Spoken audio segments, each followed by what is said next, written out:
Prof. Masruhi jadi Menteri Pendidikan, Prof. Apa yang Prof. Masruhi ingin lakukan untuk membenahi beberapa hal yang masih kurang di pendidikan Indonesia? Memang ini para pengambil kebijakan pendidikan untuk mengevaluasi ya kebijakan-kebijakan yang memberatkan guru dalam hal administrasi. Sebisa mungkin itu dikurangi ya. Filosofinya tetap tujuan pendidikan nasional.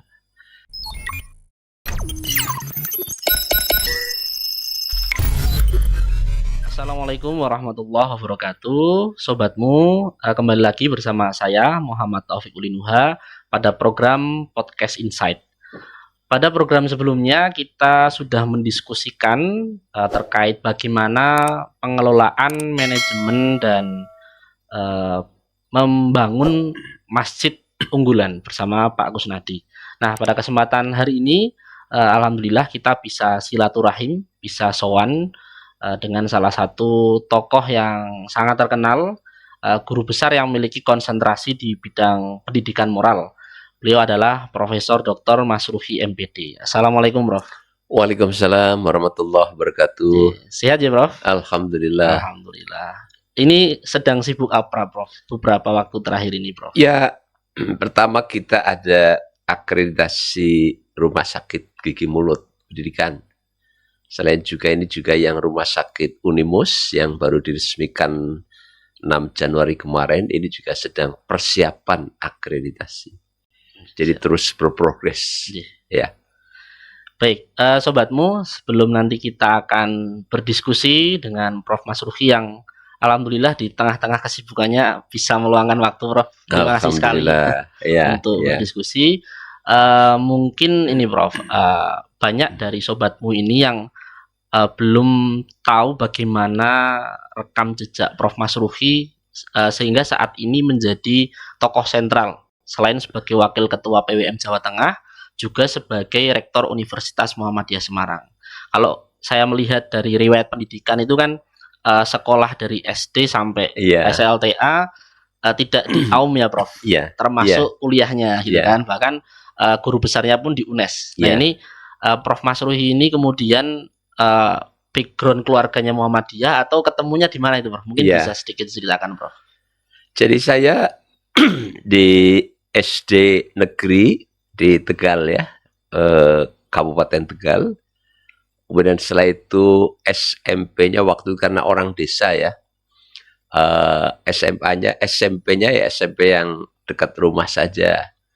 Yang ada waktu itu adalah Madrasah Sanawiyah As-Salafiyah. Itu di Kota Tegal. Lalu selesai dari Madrasah Sanawiyah As-Salafiyah swasta itu, lalu orang tua ya inginnya sekolah tapi yang cepat bekerja, maka masuk sekolah pendidikan guru ya, SPG ya, Prof. SPG Negeri Tegal. Selesai SPG kemudian saya waktu itu ya tertarik untuk kuliah ternyata. Lalu pilihan saya jatuh ke IKIP Bandung. IKIP Bandung. Saat SPG ini saya banyak berkegiatan dengan teman-teman di SMP Muhammadiyah Kota Tegal ya. Waktu itu ada DPM, lalu setelah IPM ada PII. Sehingga memang pergelutan saya mengenal Muhammadiyah itu sejak kegiatan-kegiatan di SMP. Meskipun saya sendiri adalah Madrasah Sanawiyah. Sehingga itu terus berlanjut. Kemudian di IKIP Bandung saya masuk juga di IMM, di HMI, lulus S1 ya, kemudian S2 juga di sana di IKIP Bandung. Ke Semarang saya waktu itu masuk melalui Majelis Dikdasmen. Oh iya, Bro. Sehingga terus lupa saya sebelum ke Semarang itu mengajar di IKIP Muhammadiyah Purwokerto. Oh, di IKIP Muhammadiyah Purwokerto yang sekarang jadi UMP ya. Selama 1 tahun, dan saya di sana waktu itu dosen muda ya. Itu menggerakkan juga kegiatan-kegiatan keislaman di kampus dalam bentuk studi Islam intensif waktu itu namanya ya. Studi Islam intensif yang bekerja sama dengan Ikatan Mahasiswa Muhammadiyah yang ada di IKIP Muhammadiyah Purwokerto waktu itu. Nah, di sana lalu kami kenal ada tokoh-tokoh Muhammadiyah dari Banyumas. Ada Prof. Dailami, ada Pak Daliman, ya. Kemudian waktu itu memang Muhammadiyah cukup dinamis untuk dakwah, mendatangkan orang-orang PP, ya. Ada Pak Pratik waktu itu, ada Pak Amin Rais. Sehingga saya semakin terus dekat dengan tokoh-tokoh Muhammadiyah gitu. Kemudian gitu, setelah itu berpindah ke Semarang. Ke Semarang, ya. Maka Semarang saya melanjutkan itu. Oh, melanjutkan saya melanjutkan S3. Iya, udah melanjutkan untuk kegiatan di Muhammadiyah ketika saya beraktivitas di IKIP Semarang waktu itu karena diangkat menjadi dosen IKIP Semarang gitu. Siap, terus Prof. Jadi begitu sobatmu, proses panjang Prof Masruhi bisa mengenal dan sekarang menjadi salah satu tokoh sentral di Muhammadiyah begitu. Oke, terima kasih Prof. Dan sebagaimana kita ketahui sobatmu bahwa dari banyak tokoh Muhammadiyah, Prof Masruhi ini ketika menjadi narasumber di berbagai kesempatan itu lekat dengan ngapaknya ya Prof. Iya. Ngapaknya itu tidak luntur. masih ada logat bahasa ibu gitu. Karena Prof Masruhi tadi sudah disampaikan asli dari Tegal. Tegal gitu. Ya. Dan kalau nggak salah tiap Lebaran sering jadi khotib juga ya Prof di Tegal. Iya, karena saya ibunda itu masih sugeng ya, sehingga saya berupaya untuk begitu takbir berkumandang 1 Syawal, malam 1 Syawal, itu saya berusaha untuk di sampingnya, ya, supaya tidak merasa kesepian, tidak merasa sedih, sehingga berbagai tawaran khutbah, biasanya yang saya ambil itu adalah yang dari Tegal. Yang dari Tegal. Di Semarang biasanya juga ada 3 atau 4 tempat yang minta saya khutbah. Tapi saya khusus untuk Idul Fitri, saya fokuskan untuk yang ada di Tegal. Gitu. Oke, Prof. Terima kasih, Prof. Berbicara mengenai ini, Prof, kita coba kemudian mendiskusikan terkait dengan pendidikan di Indonesia sekarang, Prof. Bagaimana disiplin ilmu yang kemudian Prof Masruhi geluti ini, apalagi kan guru besarnya pendidikan moral nih Prof, kalau tidak salah begitu. Nah, akhir-akhir ini kan sempat ramai Prof. Ada kasus bullying yang kemudian terjadi di salah satu sekolah swasta terkenal di Jakarta. Kemudian juga pelaku dari geng yang melakukan bullying itu juga anak artis begitu Prof. Nah, ini Prof Masruhi melihat pendidikan di Indonesia ini yang kemudian sekarang acap kali muncul berita kekerasan dan sebagainya, itu kemudian seperti apa Prof kondisi pendidikan di Indonesia hari ini? Ya, memang kita akui tantangan sekarang itu begitu berat ya bagi anak-anak kita yang di SD, SMP, SMA, bahkan sampai mahasiswa. Mau saya berat itu karena apa? Karena informasi-informasi apapun itu dengan cepat mereka peroleh melalui smartphone, ya, melalui tayangan-tayangan video, dan tidak hanya yang positif ya, tapi juga yang negatif-negatif. Maka katakanlah pertentangan geng-geng yang muncul di film, di video, itu kan mengidentifikasikan di dalam dirinya bahwa dirinya ingin tampil seperti itu, ingin tampil diakui dengan cara melakukan kekerasan. Maka sekarang kita banyak sekali di lembaga-lembaga pendidikan kita, anak-anak kita terkena bullying. Nah, oleh karena itu, karena ini memang sebuah kondisi zaman digital, di mana informasi apapun, baik yang bagus maupun yang jelek, itu dengan mudah diperoleh oleh anak-anak kita. Maka memang kita harus bisa menjaga sedemikian rupa. Kalau kita ingin melepaskan anak-anak kita dari dunia digital, itu tidak mungkin. Mereka pasti mencuri waktu. Apakah main games, atau mengakses film-film yang tidak bermoral, ataukah sekedar untuk bermain chat. Kita tidak mungkin untuk mereka lepas dari itu. Sehingga yang penting adalah bagaimana kita memberikan pertama conditioning. Artinya apa? Conditioning itu menciptakan supaya jam-jam mereka itu dibatasi. Main game oke, melihat video oke, tapi dibatasi jamnya, ya. Kemudian sebisa mungkin dilakukan pengawasan yang intensif. Film apa, situs apa yang dilihat oleh anak-anak kita. Dan ini harus dilakukan oleh guru dan orang tua sudah tentu. Jadi kita melarang bermain HP, bermain digital itu tidak mungkin. Jadi yang penting dibatasi. Janji kepada anak-anak kita dalam sehari itu berapa jam bermain HP, berapa jam membaca Al-Quran, berapa jam berzikir, berapa jam belajar. Itu harus kita, ya katakanlah, tuangkan menjadi sebuah perjanjian dengan anak-anak kita. Sehingga tidak kemudian seluruh waktunya itu hanya bermain HP, mengakses hal-hal yang negatif untuk kehidupan mereka. Sehingga sekolah ini memang saat ini sudah bekerja keras, ya, baik kepala sekolah maupun guru, saya akui sudah bekerja keras.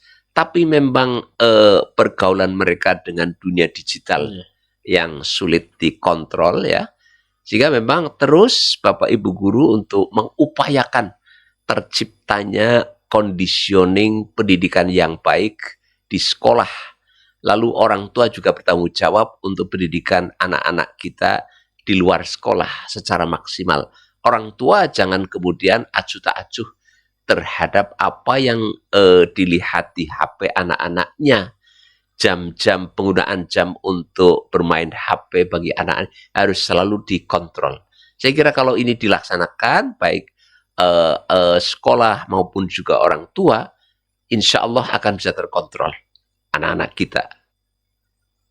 Baik, Prof. Beberapa waktu terakhir juga ramai di media, Prof, bahwa dengan adanya kurikulum baru, ya, dengan Merdeka Belajar, begitu kan, kemudian dengan berbagai administrasi yang dibebankan kepada guru, dan muncul juga di beberapa media keluhan-keluhan dari guru.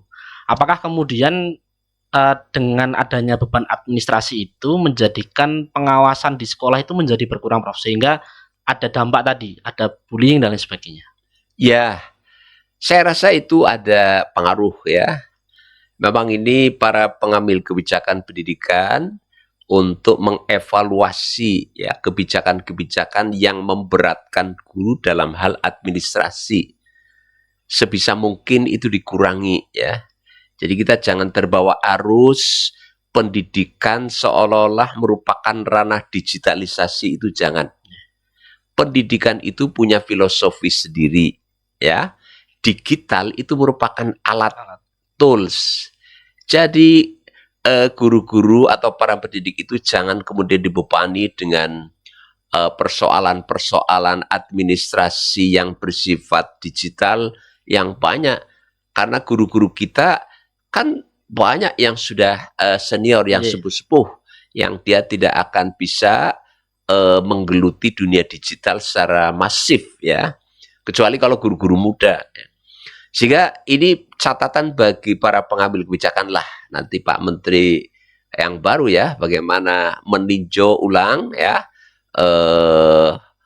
beban administrasi yang harus dilakukan oleh guru. Karena tugas guru yang utama adalah mendidik. Kemudian yang kedua membimbing. Ketika mengajar itu transfer of knowledge. Tapi mendidik itu dalam arti juga membina kepribadian, membina akhlak, membina karakter anak-anak kita. Sehingga mereka punya waktu untuk berimprovisasi. Dalam mengajar mereka bisa melakukan pilihan metode-metode pembelajaran yang inovatif, kreatif. Di dalam mendidik mereka bisa mencari terobosan, ya, untuk membinakan moral dan akhlak mulia. Begitu juga dalam hal melatih, ya, bagaimana kemudian metode yang dipilih juga lebih kreatif lagi. Dan inilah yang merupakan tugas guru. Jadi jangan hanya kemudian guru disibukkan, dipusingkan dengan persoalan-persoalan administratif gitu. Saya kira ini bisa disederhanakan nanti. Baik, Prof. Kemudian, Prof, ini Muhammadiyah kan sebagai salah satu organisasi masyarakat yang memiliki konsentrasi di bidang pendidikan bahkan sejak pertama kali berdiri. Nah, dengan banyaknya sekolah yang sudah dimiliki Muhammadiyah, sistem apa, Prof, sebenarnya yang selama ini sudah diterapkan sehingga pendidikan moral bagi para siswa, bagi para murid di Muhammadiyah itu hingga saat ini diakui sangat baik. Karena kan kalau kemudian kita melihat kejadian-kejadian kekerasan itu kan tidak ada sekolah Muhammadiyah yang terjadi itu. Nah, apakah kemudian ada sistem atau formulasi khusus di sekolah kita, di sekolah Muhammadiyah, sehingga pendidikan moral, pendidikan akhlak itu mampu diinternalisasikan ke dalam diri siswa? Jadi kalau saya melihat sesungguhnya pendidikan Muhammadiyah itu senafas dengan pendidikan nasional. Ya, di dalam Undang-Undang Nomor 20 Tahun 2003, dan ini undang-undang sudah cukup lama ya, nanti perlu ada penyesuaian. Itu dikatakan bahwa pendidikan nasional itu adalah pendidikan yang berdasarkan Pancasila dan Undang-Undang Dasar 45, berakar pada nilai-nilai agama dan kebudayaan nasional, serta tanggap terhadap tantangan-tantangan baru, ya, tuntutan zaman, tanggap terhadap tuntutan zaman. Jadi pertama Pancasila, lalu Undang-Undang Dasar 45, ya, lalu nilai-nilai agama itu dijadikan akarnya itu di sana. Selain akar agama juga berakar pada kebudayaan nasional, supaya kita, anak-anak kita tidak tercerabut dari akar budaya kehidupan masyarakat Indonesia. Tetapi jangan lupa harus tanggap terhadap perubahan-perubahan baru, terhadap tuntutan zaman yang selalu berkembang. Nah, kenapa saya katakan bahwa pendidikan Muhammadiyah senafas dengan pendidikan nasional? Muhammadiyah itu memang lahir jauh sebelum Indonesia ini lahir. Dan di sana yang diutamakan selain pengembangan fikir, itu juga al-Islam kemuhammadiyahan. Dan itu merupakan akar agama kalau menurut pendidikan nasional. Di Muhammadiyah begitu ditekankan, ya, al-Islam kemuhammadiyahan, sehingga saya pernah menjadi ketua Majelis Pendidikan Dasar Menengah PWM Jawa Tengah. Saya tekankan kepada para kepala sekolah bahwa keberadaan mata pelajaran al-Islam kemuhammadiyahan itu jangan hanya dianggap sebagai komplement, sebagai pelengkap. Itu jangan. Tapi itu dijadikan sebagai ruh, di mana di atas ruh al-Islam kemudian itu kemudian dibinakan intelektualisme anak, dibangun kecerdasan, dibangun rasa kecintaan kepada tanah air dan bangsa, nasionalisme. Tapi akarnya adalah nilai-nilai keislaman dan kemuhammadiyahan. Karena saya katakan nilai-nilai Islam tentang nasionalisme itu kan luar biasa, ya. Jadi kalau kita ambil katakanlah Islam sebagai rahmatan lil alamin, itu makna filosofinya itu tinggi. Bagaimana kehadiran Islam, Muslim lalu bisa bermanfaat untuk orang lain, bisa berperan di dalam kehidupan sosial, politik, budaya, ya, bisa berkontribusi di dalam pembangunan bangsa. Itu makna rahmatan lil alamin. Dan pendidikan itu arahnya ke sana. Itu kalau kita mengurai dari ajaran al-Islam tentang rahmatan lil alamin. Nah, oleh karena itu sesungguhnya kalau kita lihat filosofi dari pendidikan Muhammadiyah ini adalah filosofi yang komprehensif, ya. Dan ini saya katakan senafas dengan pendidikan nasional. Mengapa saya katakan komprehensif? Pertama, pengembangan akal, intelektualitas. Lalu yang kedua, pengembangan iman takwa, ya, akal, iman takwa. Lalu yang ketiga, pengembangan rasa. ada rasa nasionalisme, ada rasa patriotisme. Lalu yang keempat adalah pengembangan kesehatan jasmani. Jika sering mengatakan olah pikir, olah rasa, olah hati, dan olahraga. Ini yang harus dikembangkan. Kalau saya meminjam istilah filsafat pendidikan, maka di sana berpadu ya antara progresivisme, konstruktivisme, lalu humanisme secara sinergis. Itu di dalam sistem pendidikan nasional. Dan itu Muhammadiyah pendidikannya juga arahnya adalah secara komprehensif, itu ya pikir, ya rasa, ya hati, ya kemudian juga kesehatan raga juga. Gitu. Oke, baik, terima kasih Prof. Kemudian ini Prof, Indonesia ini kan pasca pemilu Prof, baru kemarin lah, belum lama, bahkan hari ini proses penghitungan suara pun masih sampai di tingkat kecamatan. Nah, biasanya Prof, di Indonesia ini kan berganti kepemimpinan nasional itu kan pejabat di tingkat nasional juga berganti. Salah satunya adalah pejabat yang memiliki wewenang untuk membuat aturan berkaitan dengan pendidikan, baik itu di eksekutif, yakni menteri dan beserta jajarannya, ataupun legislatif gitu. Nah, menurut Prof. Masruhi ini seharusnya seperti apa sih Prof? Model misalnya kalau di sebelum-sebelumnya itu kan ganti presiden, ganti menteri, ganti kurikulum gitu ya Prof. Nah, menurut Prof. Masruhi ini harusnya seperti apa sih Prof? Apakah kemudian sistem ini memang bisa dengan mudahnya diganti tiap pergantian pemimpin itu, atau memang perlu ada sistem jangka panjang yang sifatnya itu diteruskan dan diperbaiki? Ya, jadi kalau kita bicara pendidikan itu kan ada aspek filosofi, lalu ada aspek regulasi, ada aspek praksis ya. Aspek filosofi itu tadi sudah saya singgung, bahwa pendidikan nasional kita, seperti juga sistem pendidikan yang ada di Muhammadiyah itu mengembangkan ya kecerdasan, penguasaan ilmu pengetahuan, teknologi, lalu juga mengembangkan akhlak yang mulia ya, kemudian juga mengembangkan sikap kreatif ya, kemudian juga mengembangkan jiwa nasionalisme, patriotisme. Dengan kata lain bahwa secara filosofis ya, pendidikan nasional Indonesia itu sudah sangat memadai untuk membawa ke arah mana generasi muda bangsa itu dibawa, yaitu pada seorang profil manusia yang berkembang secara holistik, seluruh potensi yang ada di dalamnya.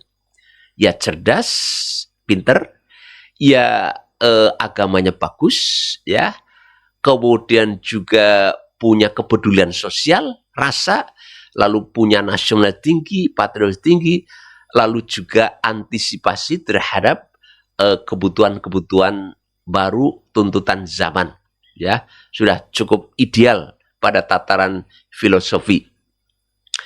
Dari tataran filosofi ini kemudian di breakdown ke dalam regulasi, undang-undang, ya. Lalu ada undang-undang Sisdiknas, ada undang-undang tentang pendidikan tinggi, pokoknya di breakdown ya berbagai aspek pendidikan itu dalam regulasi, apakah bentuknya undang-undang ataukah peraturan Menteri Pendidikan dan Kebudayaan. Nah, yang ketiga ini yang praksis. Praksis itu pelaksanaannya. Ganti menteri, ganti kebijakan itu oke saja sepanjang ruh pendidikannya itu tidak hilang. Artinya bagaimana? Bolehlah Pak Nadiem ini mengusung tentang merdeka belajar, ya, boleh saja. Tetapi jangan lupa nafas filosofi pendidikan. Pengembangan intelektualisme, pengembangan emosi, pengembangan hati, lalu pengembangan raga, itu jangan lepas. Dengan kata lain, agama tidak boleh dilupakan. Kebudayaan nasional tidak boleh dilupakan. Ya, jangan melulu IT, bukan, IT itu tools. Jadi Merdeka Belajar oke saja sepanjang ruh daripada filosofi dari itu tercover. Nah, bagaimana kemudian ganti Menteri Kebijakan? Silakan saja, ya. Karena kalau kita amati dulu ada yang namanya KTSP, kurikulum tingkat satuan pendidikan. Lalu ada yang namanya kurikulum berbasis kompetensi, ya, KBK. Lalu Pak Menteri sekarang itu kurikulum merdeka. Oke saja. Khusus dalam kurikulum, yang namanya kurikulum itu pasti di dalam perjalanannya mengalami pengembangan. Disesuaikan dengan tuntutan masyarakat, tuntutan zaman. Kalau kurikulum tidak berkembang, ya lucu. Ya, bayangkan kalau kurikulum sejak tahun 1975, itu kurikulum pertama, ya. Lalu digunakan sampai sekarang, tidak mungkin dong. Ya, materinya sudah berbeda. Tuntutan masyarakat sudah berbeda. Jadi sebenarnya bukan ganti menteri, ganti kurikulum, tetapi kurikulum itu memang pada jangka waktu tertentu, umumnya 5 tahun, itu harus ada pengembangan kurikulum. Dan bukan perubahan kurikulum. Pengembangan ya, Prof? Pengembangan. Kalau perubahan itu berarti dirombak total, dibangun dari awal. Tapi kalau pengembangan, itu berarti yang dirasa masih relevan, urgen, mendasar, itu tetap diberlakukan. Ditambah dengan hal-hal baru yang itu perlu untuk menjawab tuntutan zaman. Namanya pengembangan kurikulum. Itu saya katakan pasti terjadi pengembangan kurikulum. Dan biasanya itu setiap 5 tahun, ya. 5 tahun. Dilala 5 tahun itu pas ganti menteri misalnya. Sehingga ganti menteri, ganti kurikulum. Jadi sebenarnya tidak ada hubungannya, ya. Jadi pertama saya katakan ganti kurikulum itu sebuah keniscayaan, tapi bukan ganti kurikulum namanya. Tapi pengembangan kurikulum, menyesuaikan dengan tuntutan kehidupan. Lalu yang kedua, kebijakan menteri itu berada pada tataran praksis dan regulasi.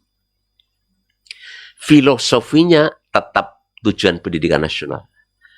Jadi jangan dilupakan bahwa pendidikan nasional itu merupakan pendidikan yang berlandaskan Pancasila dan Undang-Undang Dasar 45, berakar, ya, pada nilai-nilai agama dan kebudayaan nasional dengan tetap, ya, antisipasi terhadap tuntutan perkembangan zaman.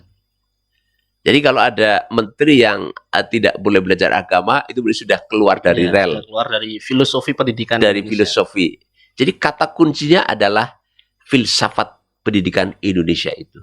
Persoalan nanti kebijakan menteri baru oke-oke saja. Sah-sah saja. Tapi yang penting nilai-nilai filosofi pendidikan jangan terlepas. Itu, Mas. Siap, Prof. Terima kasih. Berkenaan dengan masih sama dengan pengambil kebijakan di tingkat pusat ini, Prof. Beberapa waktu yang lalu sebelum pemilu itu kan Muhammadiyah sempat ada diskusi terbuka, ya, dialog terbuka dengan para capres dan cawapres begitu. Dan saya masih ingat Prof Abdul Mukti beberapa kali berkelakar begitu. Kalau misalnya jadi Muhammadiyah ada yang jadi menteri nggak gitu kan? Bahasanya kan gitu ya, Prof. Nah, kalau menurut Prof Masruhi, kans Muhammadiyah atau tokoh Muhammadiyah yang kemudian menjadi organisasi yang concern di bidang pendidikan untuk menjadi menteri pendidikan itu seperti apa, Prof? Di pemilu 2024 ini, Prof. Karena kan, izin Prof sedikit. Jadi kan terakhir kita kalau nggak salah menteri pendidikan Pak Muhadjir, ya, sebelum jadi Menko. Pak Muhadjir. Kemudian dulu juga pernah ada beberapa menteri pendidikan. Cuman kan kayaknya udah agak jarang nih, Prof. Sedangkan padahal Muhammadiyah salah satu organisasi masyarakat di Indonesia yang punya konsentrasi di bidang pendidikan. Nah, menurut Prof Masruhi seperti apa, Prof? Ya, pertama saya pernah berkelakar, ya.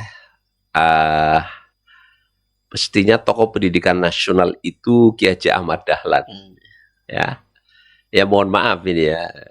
Karena Ki Haji Dewantoro dengan sekolah apa namanya? Taman Siswa. Taman Siswa itu kan perkembangannya dari sekolah Muhammadiyah, ya bagus Muhammadiyah ya. Tapi itu persoalan politis ya.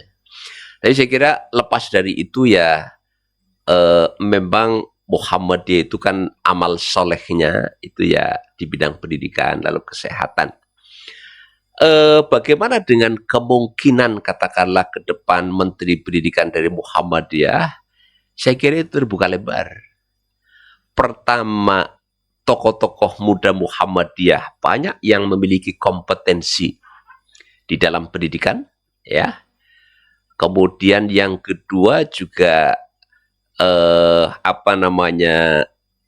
ya nanti kebijakan politik itu presiden terpilih itu mestinya mengambil menteri pertama dari pimpinan partai pendukung itu jelas.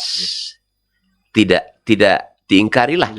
Namanya politik itu ya ada dagang sapi ya. Sedikit itu ada. Dari partai politik oke, ya sudah, dan itu sudah di politik dari tokoh-tokoh politik yang punya kompetensi. Dan kedua, sebuah keniscayaan bahwa presiden itu ke depan itu juga mengangkat menteri orang-orang profesional. Nah, saya kira kalau bicara tentang tokoh profesional, insya Allah di Muhammadiyah itu banyak tokoh-tokoh muda yang memiliki kompetensi dan profesionalitas yang handal untuk bisa bekerja sama memimpin di Kementerian Pendidikan. Ya kita harapkan itu. Tapi kalau apakah Muhammadiyah ada dan berpeluang? Ada dan itu berpeluang. Tergantung nanti kebijakan politik dari pimpinan yang baru hasil pemilu 2024 ini, Mas. Ya, baik Prof, terima kasih. Karena kemarin sempat ramai Prof, di beberapa grup itu muncul nama-nama tokoh-tokoh Muhammadiyah yang punya kans untuk menjadi menteri di kabinet nantinya begitu. Dan itu tidak hanya 1-2 Prof, ternyata sangat banyak sekali. Dan seperti yang tadi Prof Masruri sampaikan bahwa ketika berkaitan dengan Kementerian Pendidikan, Muhammadiyah memiliki tokoh yang banyak, yang memiliki konsentrasi di situ dan profesional sekaligus sangat menguasai begitu ya Prof. Baik, ini mungkin terakhir Prof, pertanyaan terakhir. Prof Masruri ini kan tidak hanya sebagai seorang akademisi, tapi juga pada prakteknya khususnya di pendidikan ini sangat luar biasa ya Prof. Dalam mengembangkan Unimus hingga kemarin punya rumah sakit pendidikan baru dan menjadi kampus Muhammadiyah pertama di Jawa Tengah ya Prof, yang punya rumah sakit pendidikan. Ya, Prof. Nah ini sebenarnya pertanyaan yang tadi diskusikan sama teman-teman juga Prof. Misal nanti Prof Masruri jadi Menteri Pendidikan Prof, entah di tahun ini atau ketika zaman presiden siapapun itu, apa yang Prof Masruri ingin lakukan untuk membenahi beberapa hal yang masih kurang di pendidikan Indonesia? Pertama begini, ya kita bersyukur kepada Allah ya, majunya semakin berkembang itu pertama karena ridha Allah ya. Lalu yang kedua, kerja yang sinergis dari seluruh potensi yang ada di Unimus, bukan karena saya. Jadi alhamdulillah di saat ini Unimus punya 2 rumah sakit. Pertama rumah sakit gigi mulut pendidikan, tadi ini sudah 3 tahun operasional, sudah akreditasi paripurna, ya. Akreditasi tertinggi di rumah sakit. Lalu yang kedua rumah sakit Unimus yang kemarin baru diresmikan tanggal 6 Januari. Jadi itu bukan saya Mas. Itu pertama saya akui merupakan rahmat dan ridha Allah. Lalu yang kedua kerja sinergis seluruh potensi yang ada di Unimus plus ya di bawah bimbingan dari pimpinan wilayah Muhammadiyah. Jadi saya kira itu semuanya ya. Kalau saya ditanya apakah ada peluang itu, saya kira yang lebih muda, yang muda-muda Mas. Saya ini usia sudah 62 tahun ya. Jadi kalau untuk masuk di desa saya itu sudah terlalu ketinggalan lah. Jadi saya katakan yang muda-muda dari para tokoh pendidikan muda Muhammadiyah itu potensial untuk bisa berada di sana. Kalau dikatakan apa yang perlu dibenahi dari pendidikan di Indonesia, akhirnya saya bisa. Iya. Atas dasar pengalaman saya ya. Ya, setidaknya nanti saya usulkan kepada menteri yang baru itu. Iya. Pertama memang penguatan keagamaan. Itu jangan sama sekali melemah. Sebab agama itu merupakan pondasi dasar, ya. Pondasi dasar baik kehidupan manusia maupun kehidupan bangsa. Dengan agama yang kuat, maka insya Allah pergerakan bangsa menuju baldatun thayyibatun wa rabbun ghafur itu akan ringan sekali. Sebab dengan agama itu akan bisa mengkanter ya budaya-budaya yang merusak kehidupan itu sendiri. Bayangkan kalau anak-anak kita sudah tercemari dengan budaya minuman keras, dengan pergaulan bebas, dengan korupsi yang begitu marak. Itu semuanya kan karena kurang pendalaman terhadap agama. Agama itu melarang itu semua. Dan itu lebih mutlak ajarannya. Ya. Jadi pertama penguatan pendidikan agama di sekolah maupun perguruan tinggi. Caranya bagaimana? Caranya adalah kurikulum agama perlu ada rekonstruksi. Ya. Lalu juga cara pembelajaran pendidikan agama itu juga perlu lebih inovatif dan kreatif. Sebab anak-anak sekarang yang kita katakan sebagai anak milenial itu rasanya emoh untuk belajar model-model konvensional. Dan saya perhatikan guru-guru agama ini kurang tersentuh di dalam pengembangan pembelajaran kreatif inovatif. Satu itu. Lalu yang kedua juga pendidikan yang mengarah kepada nasionalisme patriotisme. Itu perlu ditekankan lagi karena di era global ini antar ideologi itu saling berinteraksi dan kita dengan mudah mengagumi orang lain sementara kemudian kita merasa milik kita itu jelek. Itu hati-hati. Dengan kata lain, sudah masuk yang namanya ideologi transnasionalisme. Ini perlu ditekan-tekan lagi penguatan pendidikan nasionalisme dan patriotisme. Juga saya katakan ini bisa dilakukan melalui rekonstruksi kurikulum yang relevan. Ya, saya kira kalau dua hal ini dilakukan, maka akan bisa mengimbangi dengan perkembangan pendidikan IT. Jangan IT minded. IT itu hanya alat. Tetapi substansi bahwa pendidikan itu adalah bagaimana memanusiakan manusia seutuhnya yang hidup di era digital ini. Gitu Mas. Siap, baik. Terima kasih Prof. Masruhi. Tidak terasa ini sudah hampir 1 jam kita berdiskusi mengenai banyak hal. Terima kasih sekali Prof. Sudah berkenan meluangkan waktunya. Nanti barangkali kita akan bertemu di podcast selanjutnya Prof. Insya Allah. Dan sebagai informasi sobatmu, kali ini podcast mungkin suasananya berbeda karena kita berkesempatan untuk hadir di ruang podcast milik Universitas Muhammadiyah Semarang gitu. Jadi barangkali kalau misalnya besok ada podcast dengan setting yang seperti ini, berarti ini ruang podcastnya Unimus begitu.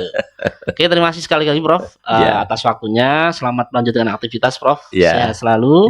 Demikian sobatmu, atas perhatian sobatmu semua kami ucapkan terima kasih. Sampai jumpa di podcast Insight selanjutnya. Wassalamualaikum warahmatullahi wabarakatuh. Waalaikumsalam warahmatullahi wabarakatuh.